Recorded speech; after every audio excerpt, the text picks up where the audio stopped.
Hey guys, আসসালামু আলাইকুম। Welcome to my another video. Guys, সেই দিন আমি খুলনার চুই ঝাল আর গরুর মাংস দিয়ে ভাত খাইতে গেছিলাম 0 পয়েন্টে। এখন গাইজ, আমি যাব, একজন পশ একজন যাবে, সে কি প্রাইভেট কিছু ছাড়া যাইতে পারে? এখন আমার তো প্রাইভেট মানে প্লেনও নাই বা কারও নাই, এখন আমি আর কিসে যাব? আমি প্রাইভেট নিশ্চয়ই অটোতেই যাব, তাই না? কিন্তু প্রাইভেটই যাইতে হবে, মানে রিজার্ভ করে যাইতে হবে। আচ্ছা, ঠিক আছে। তারপরে আমি যাইতে যাইতে একটু নৃত্যও দেখলাম, আর খুলনার প্রকৃতি আর খুলনার বাতাস এত সুন্দর। কারণ এইটা আমাগে খুলনা, বুঝতেই হবে গাইজ, এটা আমাগে খুলনা।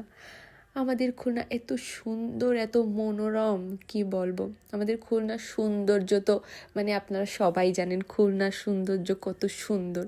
এবার গাইজ, আমি চলে আসলাম 0 পয়েন্টে, আর একটু পথ বাকি গাইজ, সেই কামরুলের গরুর গোস্ত খাওয়ার জন্য। কিন্তু আজকে যে আমার সাথে এমন হবে এইভাবে মানে আমি বুঝতে পারি নাই। তাদের খাবারের কোয়ালিটি, তাদের বিহেভিয়ার এতটা চেঞ্জ, এতটা খারাপ হয়ে গেছে।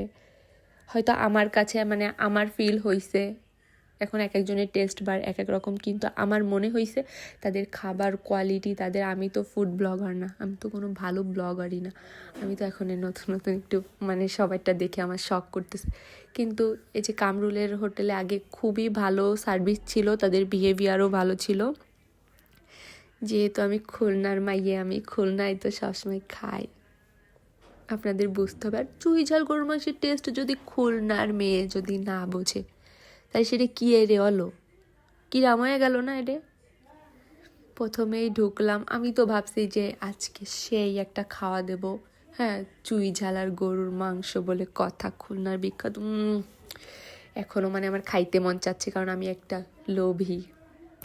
এরপরে আমাদের সাথে যে বোয়া গেছিল, সেই বোয়ার তো কাজই হচ্ছে, সে মনে করছিল সে এখনও বাসায় আছে, সেই জন্য মানে ওইখানের গ্লাসও মুছতে ছিল, ধুইতে চাচ্ছিল। মানে আসলে তার মনের ভিতরে সবসময় কাজ কাজ করে, সে 2-3 বাসায় কাজও করে। এটা নিয়ে আপনারা কোনো কিছু ভাইবেন না, হ্যাঁ, আপনারা মনে কিছু নিয়েন না। আমাদের বাসায় কাজ করে তো আমার বড় বোন আর কি।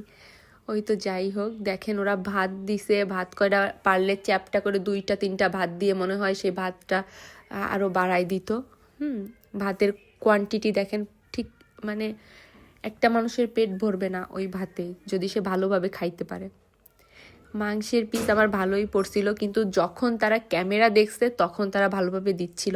ক্যামেরা না দেখা পর্যন্ত তাদের বিহেভিয়ার খুবই খারাপ ছিল, ক্যামেরা দেখার পরে তাদের বিহেভিয়ার ভালো হয়েছে। মাংস সফট ছিল, আমার পিসটা শুধু ভালো ছিল। এরপরে আমার ফ্যামিলিতে আর যারা যারা গেছিল তাদের পিস ভালো ছিল না।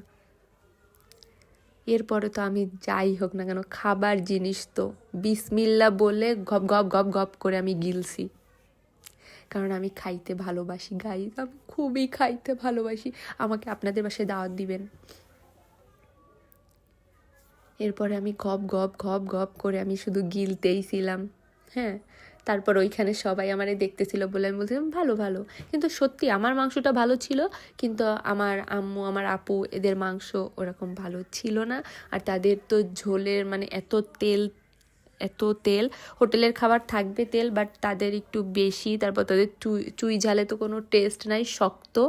হ্যাঁ, এরপর আমি যখন বের হইলাম, তখন আমারই ভাইয়ের ছেলে, সে তো আমার রক্ত, আমি যেমন টিস্যু চোর, কি বলবো, লজ্জার কথা, আমার ভাইয়ের ছেলেটাও আমার শিক্ষায় শিক্ষিত হয়েছে, আমি সেইটাই বলতেছিলাম। কিন্তু ও একটু আমার থেকে বেশিই হয়ে গেছে, ও একটু বেশি পরিমাণে টিস্যু চুরি করছে। যদি কামরুল হোটেলের কেউ যদি দেখে থাকেন আমারে মাফ করে দিবেন।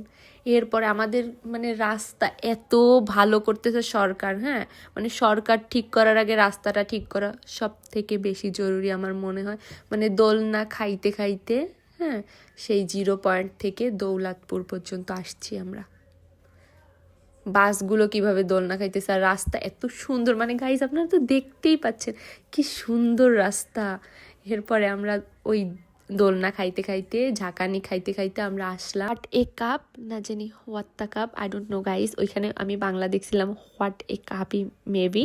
তো গাইজ ওইখান থেকে আমরা একটা লেমন আইস টি নিই এবং 2 কাপ চা নিই চাখরদের জন্য, ডেফিনেটলি চাখররা তো চাই খাবে, চা লাভাররা আর কি। তো গাইজ আল্লাহ হাফিজ, টাটা। আপনারা সবাই চ্যানেলটা সাবস্ক্রাইব করে দিবেন এবং ফলো করে দিবেন। Love you.